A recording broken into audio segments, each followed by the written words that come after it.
Olá, está começando mais um Anamnese, o programa do Simers que recebe grandes nomes da medicina. E hoje eu estou muito orgulhoso. Nosso convidado é o Dr. William Adame, diretor-geral do Simers, médico acupunturista, educador e empreendedor e uma lenda viva desse sindicato, que está aqui desde os primórdios. Ele, junto comigo, é um dos mais antigos aqui na nossa diretoria e na própria história do sindicato. Ele é um profissional que traduz o espírito de uma nova geração de médicos, muito diferente, muito inovadora, conectada e comprometida com uma medicina muito mais integrativa. Que prazer, William, te ter aqui comigo hoje. Fico muito feliz, realmente muito orgulhoso por dividirmos espaços, por trabalharmos juntos e por poder hoje te entrevistar. Obrigado, presidente. É uma honra poder dividir esse tempo com o senhor. Não é somente no privado, né, mas em público também, sempre que possível eu faço esse elogio. Eu sempre aprendo muito contigo e sou muito grato de poder dividir contigo essa caminhada. Me conta uma coisa. Tu era um gurizinho, estava lá e digo assim, pô, eu vou fazer medicina. Não tinha uma coisa mais fácil para fazer? O que te levou a ser médico? Onde é que surgiu essa vocação? Sabe que isso é bem interessante, né? Eu não tenho nenhum médico na família. E eu sou natural de Caxias do Sul. E comecei a escola muito cedo. Entrei com 4 anos no jardim de infância. E um dos primeiros trabalhos que eu tenho lembrança era um desenho enfim, não sei qual disciplina, naquela época não tinha ainda disciplinas, né? Mas tinha que fazer um desenho de como você se enxergava no futuro, o que você gostaria de fazer no futuro. Se eu procurar em casa é capaz de eu até ter esse desenho até hoje. Eu desenhei com uns palitinhos assim, uma maca, uma pessoa deitada e eu de pé ali do lado. Ah, que incrível isso! Então, enfim, para quem não acredita na espiritualidade, enfim, pode dizer que talvez seja destino aí. Eu tenho certeza que foi. Me conta uma coisa, e no meio da faculdade, tu entrou em contato com todas as cadeiras, com todas as especialidades, com tudo.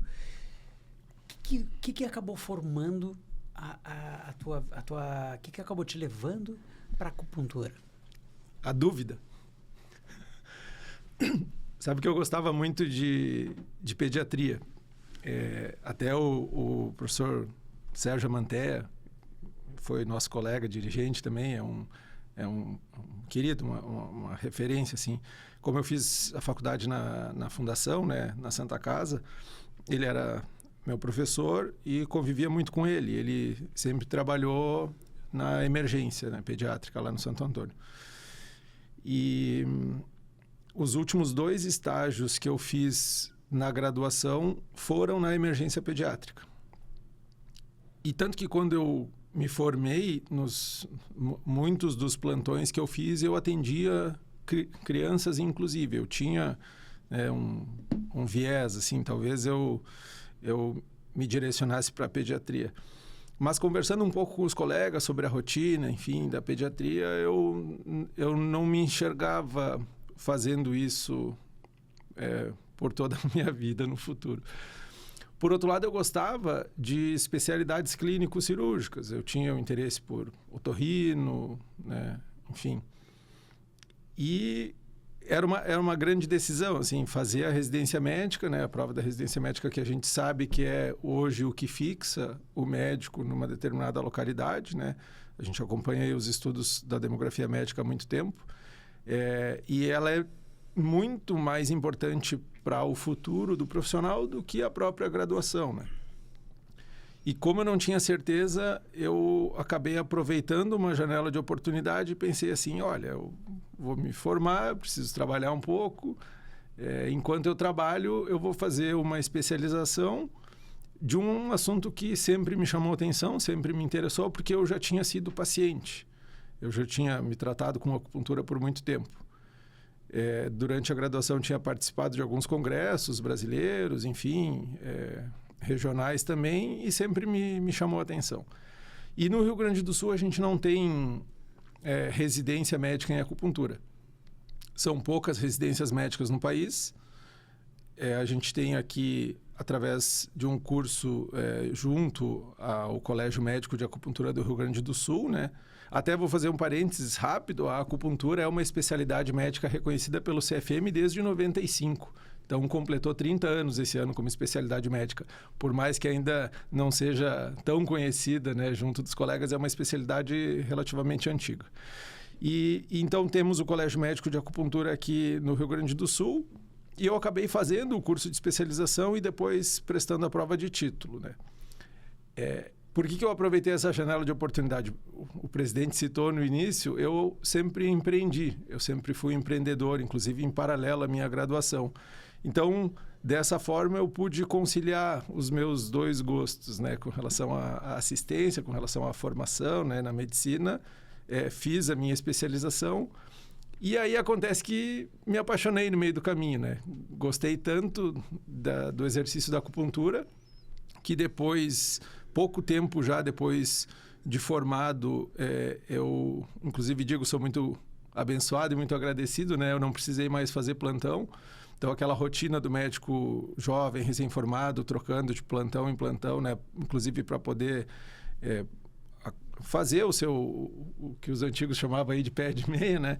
Eu, graças a Deus, não precisei passar por essa rotina, pude concentrar, pude focar na minha formação, na especialidade, e logo depois do título de especialista eu comecei a atender, e com relação à medicina, dali em diante eu passei a exercer só acupuntura mesmo. Que eu vou te dizer, esse teu trajeto, ele é um trajeto que muitos médicos sonham e acabam não conseguindo. Ele faz uma especialidade, mas ele acaba mantendo um plantão para garantir uma renda básica. E isso é uma vitória hoje em dia. Para os jovens que estão conseguir manter somente consultório dentro da especialidade é uma coisa muito positiva. E eu te dou os parabéns porque não é uma coisa que todos tenham conseguido chegar. Deixa eu te perguntar uma coisa. Tu passou um tempo na Itália. O que tu foi fazer lá? Na Itália eu fiz um estágio, adivinha onde? Na pediatria.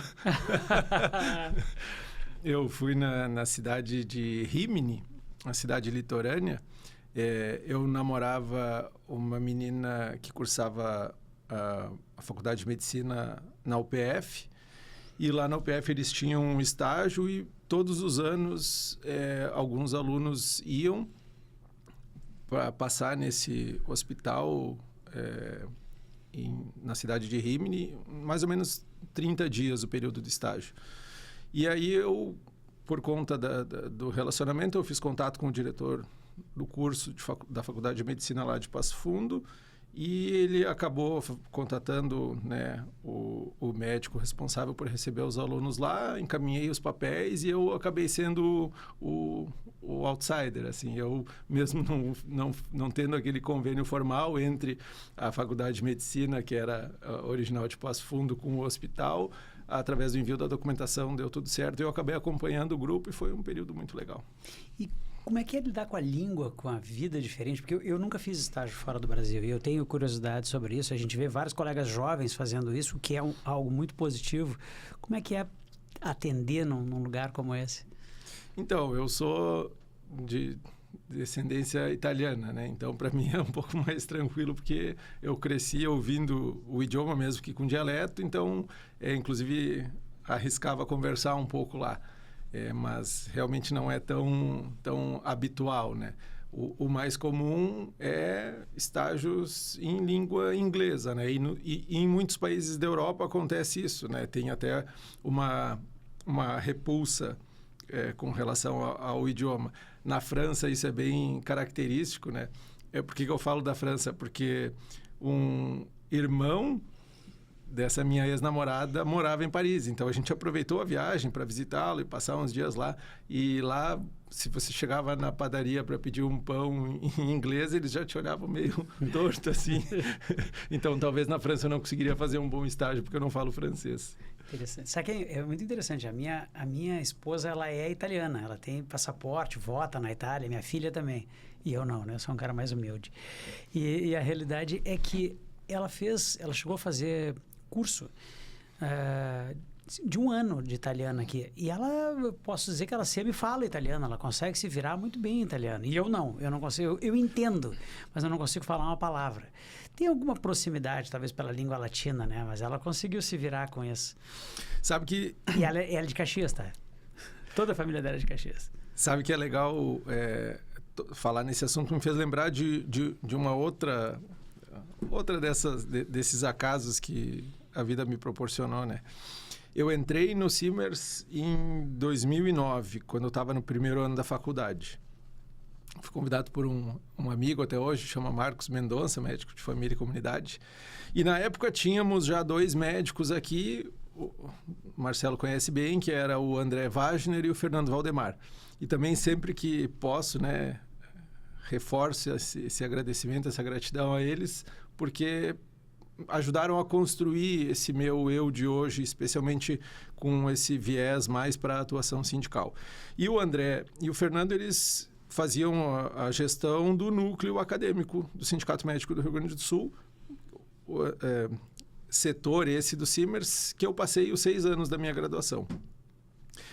E eles são médicos hospitalistas, né? São médicos clínicos, mas que trabalham com a medicina hospitalar.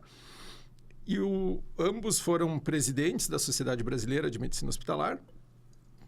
E o Fernando também, na época, era presidente da Sociedade Gaúcha de Clínica Médica. E uma das partes que estimulou o empreendedorismo foi eu ajudá-los a organizar os eventos, os congressos médicos, né? Tanto o Congresso Brasileiro quanto o Congresso Gaúcho. E uma outra oportunidade que surgiu foi acompanhá-los numa viagem aos Estados Unidos. Em 2015, a gente visitou a Mayo Clinic de Scottsdale e fizemos um estágio em torno de 15 dias, assim, porque a Mayo Clinic tem um programa muito legal de transferência de conhecimento. Então, eles acabam sempre levando médicos, assim, facilitando que os médicos que trabalham na Mayo Clinic sejam palestrantes nas conferências em outros países sobre medicina hospitalar. Então, todos os anos sempre vinham alguns americanos das várias unidades da Mayo Clinic. E um deles foi o Brian Hull. E quando a gente foi para Scottsdale, a gente optou por ir lá pelo relacionamento que a gente tinha com ele. E, inclusive, ele nos recebeu na casa dele. Nós ficamos na casa dele durante esse período. E foi uma oportunidade muito legal de conhecer um pouco melhor o sistema de saúde americano num hospital de excelência lá. Isso é bem interessante, porque durante a faculdade, tu já estava dentro do núcleo acadêmico, que tinha surgido naquele momento. Eu estava aqui quando ele surgiu. Né? Eu entrei no sindicato um pouco mais cedo, mas eu vi ele surgir. E eu via ali literalmente o brotar de inúmeras lideranças.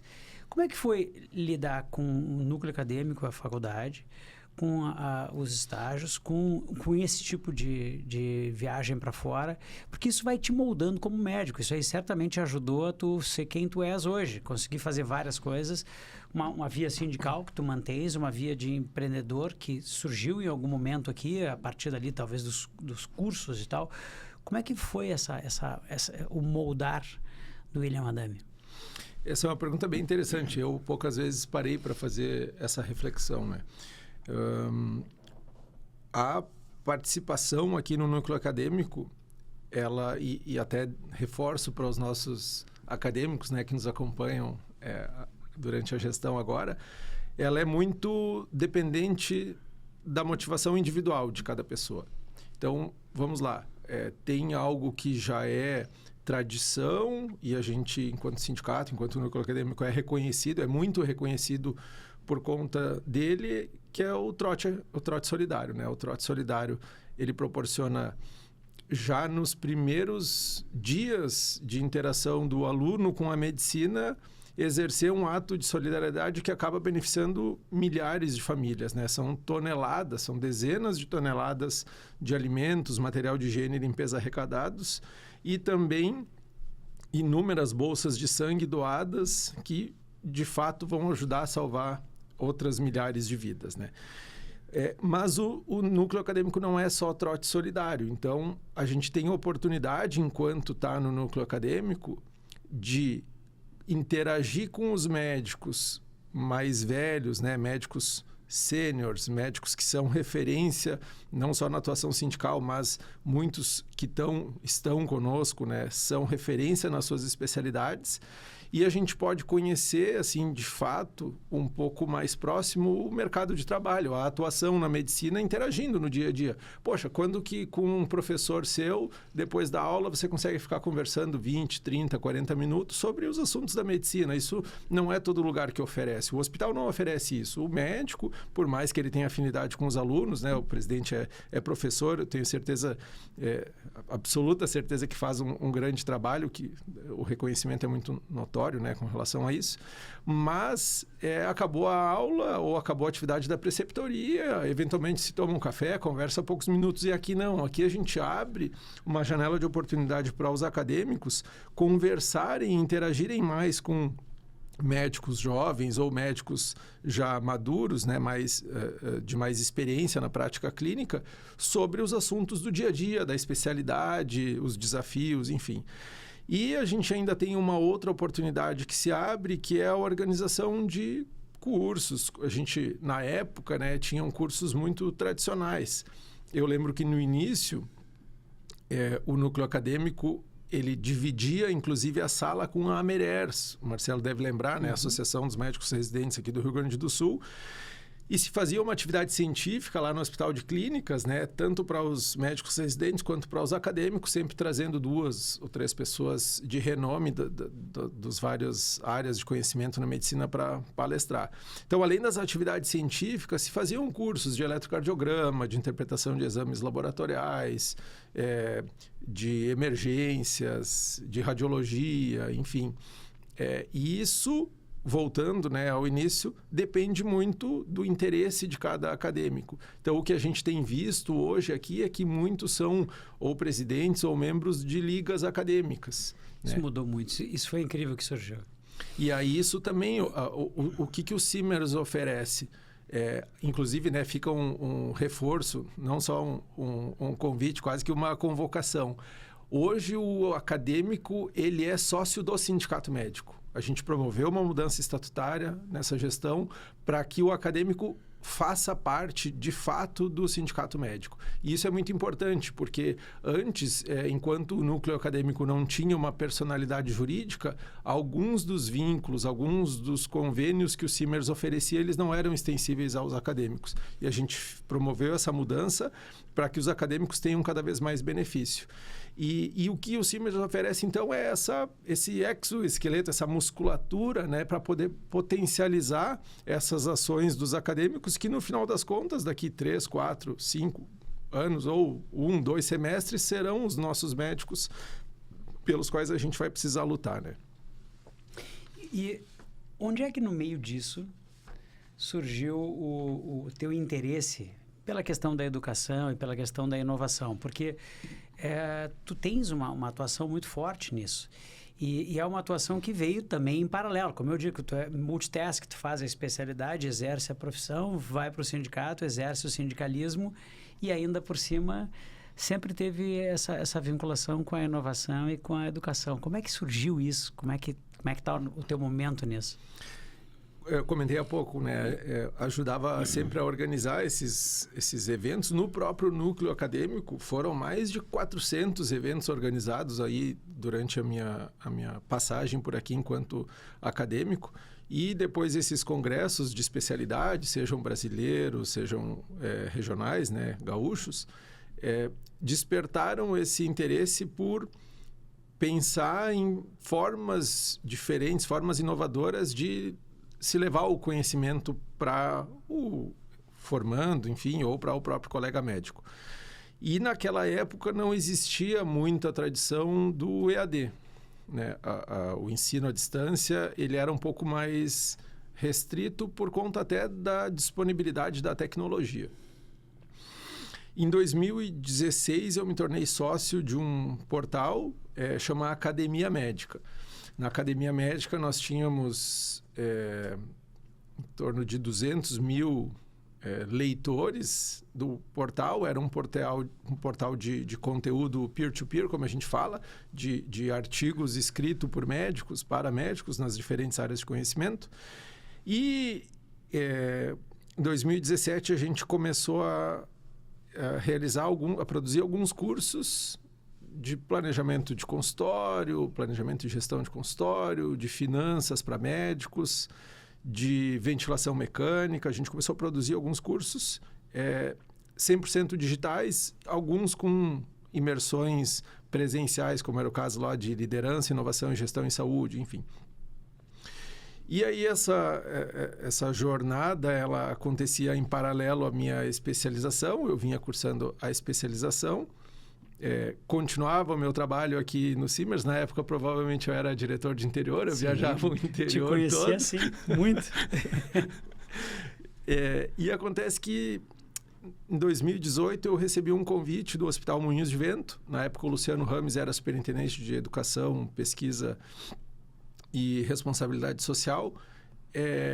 Quando eu vinha, como numa conversa como essas, né? Pena que a gente não tem um café aqui, porque sempre as melhores conversas que eu tive foram com um bom café. Numa conversa dessas com o Luciano, contando exatamente dessas coisas que eu vinha fazendo na época, ele pergunta assim: "Vale, William, que legal, e tu não quer vir trabalhar com a gente?" Putz, aí me pegou no contrapé, porque eu não tinha ido conversar com ele para pedir emprego, enfim, né? Mas aquilo ficou martelando muito, assim, na minha cabeça, né? E, enfim, eu comecei uma conversa com o meu, então, sócio, né? Porque, eventualmente, em algum momento no futuro, poderia ter um conflito de interesse da participação, né, nos dois trabalhos. E o convite, quando o Luciano me fez, na época, era para transformar o EAD numa unidade de negócios dentro do hospital. Poxa, daí eu pesei muito, né? Uma das pessoas com quem eu ainda mantenho um contato e que me ajudou muito, né, em vários momentos decisivos assim na minha vida foi Cláudia Toledo. A Cláudia é Country Manager da Elsevier no Brasil. E a Cláudia me incentivou muito aí, né? Porque ela já com mais experiência, enfim, eu pesei muito que não é em todo lugar que existe um Moinhos de Vento, né? Então, eu acabei dando início a esse distrato da sociedade, né, com o meu sócio, para que eu pudesse passar a assumir essa posição.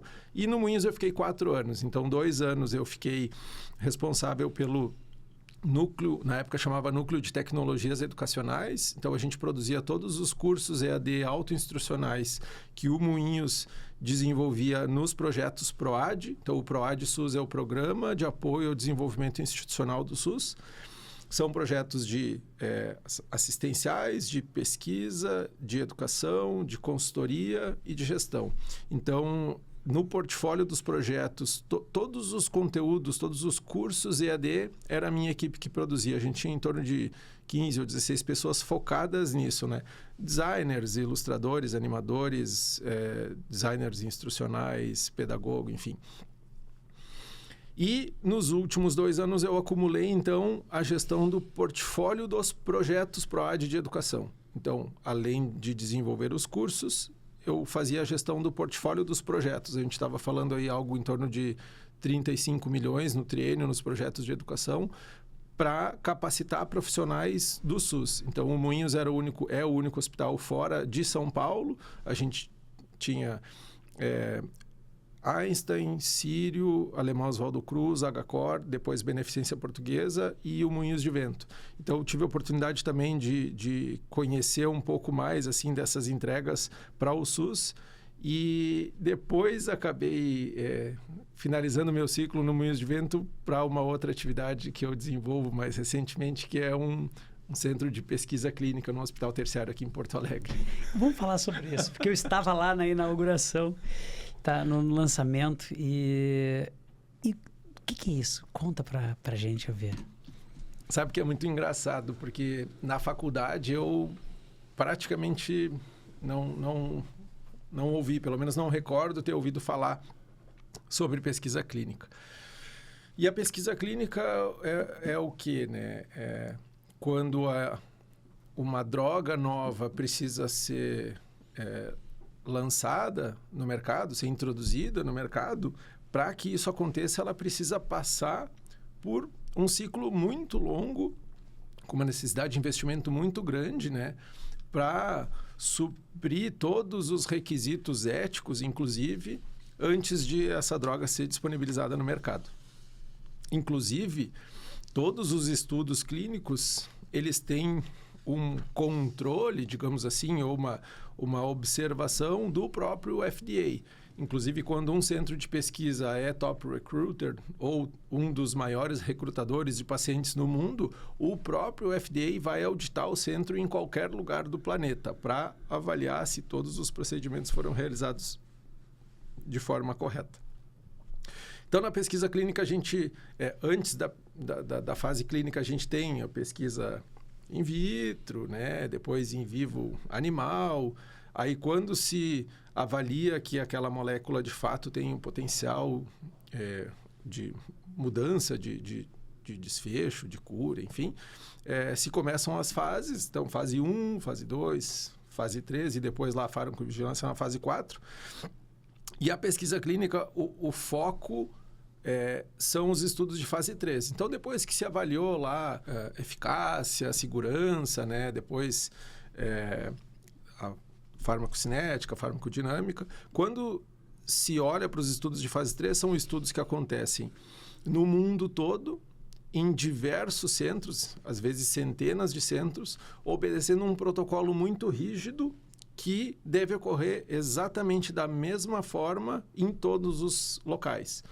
Então, é algo, de fato, né, muito rigoroso, um controle muito rigoroso, para que depois se avaliem os resultados e, após a avaliação dos resultados, se possa introduzir essa droga nova no mercado. E uma das coisas que me motivou a conhecer também mais sobre esse mercado foi um paciente que eu tinha, né?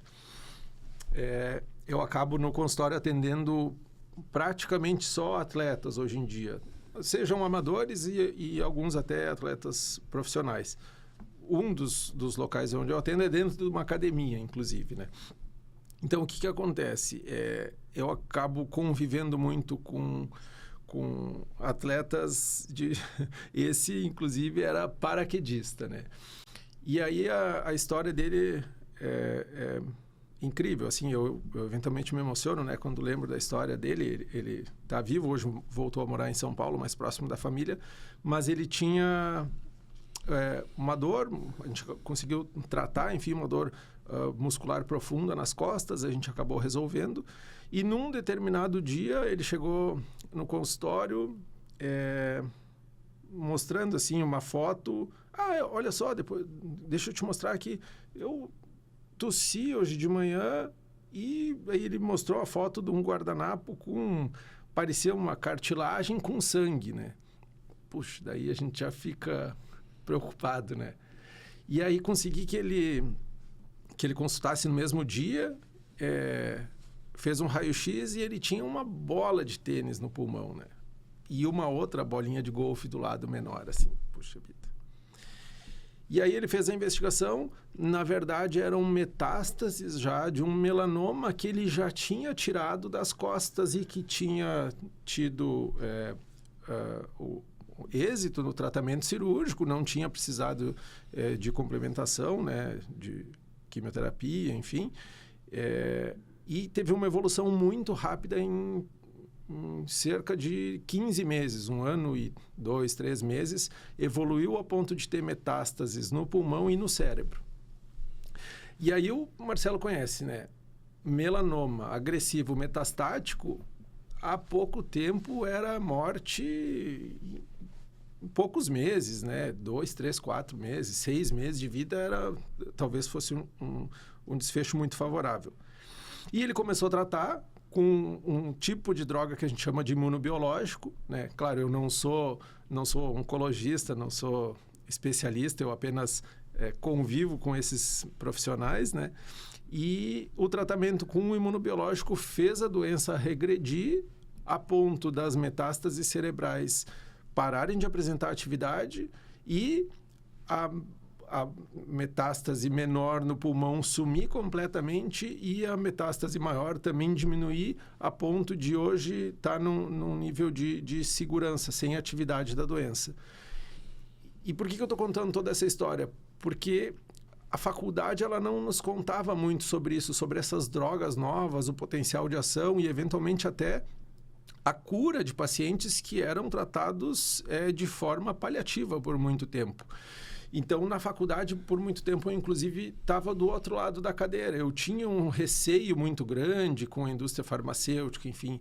E é claro que a gente tem que cuidar do valor que a gente dá para o nosso carimbo, para a nossa caneta. A gente tem que fazer o exercício da medicina de forma ética, tem que cuidar com relação à prescrição, né? Evitar essa influência, digamos, mais comercial que a indústria possa fazer, mas a gente está de um outro lado, a gente está de um lado apoiando a indústria no desenvolvimento dessas moléculas novas. E isso vai gerar aí nos próximos 5 a 10 anos, talvez, um admirável mundo novo, assim, especialmente nessas drogas que a gente chama de imunobiológicos, que originalmente eram mais voltadas para o câncer e também para reumato. Hoje elas estão nas diversas especialidades. Pneumo funciona muito bem para asma grave, por exemplo. Doença inflamatória intestinal, hoje praticamente não se trata sem elas, né? Mas, enfim, esclerose múltipla, neuromielite, são diversas áreas de atuação e especialidades médicas que mudaram completamente a forma de tratar a partir dessas drogas. E isso fez despertar, então, o interesse em conhecer mais e trabalhar mais com isso. Esse é o ponto que mais me surpreende em William Adami e mais me faz te admirar. Tu consegue fazer uma especialidade na plenitude, que é a acupuntura. Tu consegue ser um indivíduo sempre muito importante na atuação sindical, desde a juventude, no período que tu era do núcleo acadêmico, até a vida adulta, quando tu assumiste a direção do interior, era todo o interior do estado, era feita por William Adami. Depois, quando ele voltou a trabalhar conosco, ele ficou numa região, agora tem muito mais importância, ele é o diretor-geral do sindicato. Ainda consegue estar envolvido com o ensino de médicos, é o criador da Star Learning, aí faz um núcleo de pesquisa clínica. Como é que consegue fazer tudo isso? Porque eu vou dizer, eu sou mais limitado, assim, eu me dedico muito, eu acho, mas eu não consigo fazer tantas coisas assim. Como é que cabe em 24 horas? Tem mais a família. Isso. Esse é um ponto muito, muito próximo. Nós dois damos um valor muito grande para a família, né? Então, na verdade, eu acredito que seja perfil, né? Não é todo mundo que tem um perfil de empreender. Não é todo mundo que tem perfil, por exemplo, para trabalhar num centro cirúrgico. Eu, por exemplo, jamais faria anestesiologia, não pelo tratamento da dor, porque hoje é o que basicamente eu faço, né? Mas por conta de precisar ficar num bloco cirúrgico fechado, talvez o dia inteiro, sem janela, sem poder olhar para o mundo exterior. Então, a gente também precisa entender o perfil. E eu sempre tive esse perfil mais inquieto. Então... Muito pelo jeito. Com relação à atividade profissional, enfim, como eu empreendia já em paralelo à graduação, eu acabei talvez nem intensificando, mas só mantendo isso, né? Não ocupando todo o meu tempo para assistência, não ocupando todo o meu tempo para medicina. Mas praticamente todos os empreendimentos que eu tenho, eles conversam com a medicina. Conversam com a saúde. Então, eu acho que é de cada um entender também o seu perfil e o apetite a risco, porque empreender no Brasil muito arriscado. É muito arriscado, né? É quase tão perigoso quanto fazer um plantão de obstetrícia no Hospital SUS de alto fluxo e de alto risco. Olha, é uma pena. 30 minutos é muito pouco para o William Adami. A gente não tocou vários aspectos que nós deveríamos. E eu gostaria de perguntar se tu tem uma mensagem para dar, especialmente para os médicos jovens, porque tu ainda és muito jovem e tu conseguiste muito precocemente desenvolver várias áreas. O que tu teria para dizer para os nossos participantes do núcleo acadêmico e, mais do que isso, para aqueles que ainda não participam? que tu diria para todos os médicos que hoje estão na faculdade, que ainda não decidiram o seu futuro e estão com a ilusão de que vai ser tudo tranquilo, um parque de diversões e que na verdade não será? Sabe que a gente não falou sobre atuação sindical, apesar de estar no sindicato, né? Mas se tem uma mensagem que eu queira deixar no final, além de dizer que eu estou à disposição, né? Que todo mundo que tiver interesse também pode passar aqui para a gente conversar, tomar um café, enfim. Eu queria reforçar que o Simers, o Sindicato Médico, nunca foi tão importante na vida dos médicos. Claro que a gente fala aqui no Rio Grande do Sul, né? Mas especialmente a geração mais jovem, quem já está no mercado de trabalho vai entender, e quem não está precisa se preparar. Não são só as condições de trabalho, mas a precarização nos vínculos, a falta, o atraso no pagamento dos profissionais. Hoje em dia, e isso de muito tempo, né?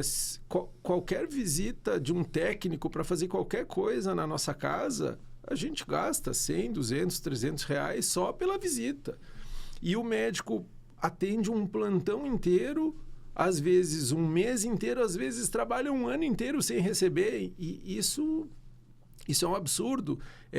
Muitos dos gestores acabam, talvez até abusando, né, dessa prerrogativa do nosso juramento de Hipócrates, nosso juramento, né, da medicina como um sacerdócio, e a gente acaba muitas vezes sustentando um sistema de saúde que está muito mal e está piorando.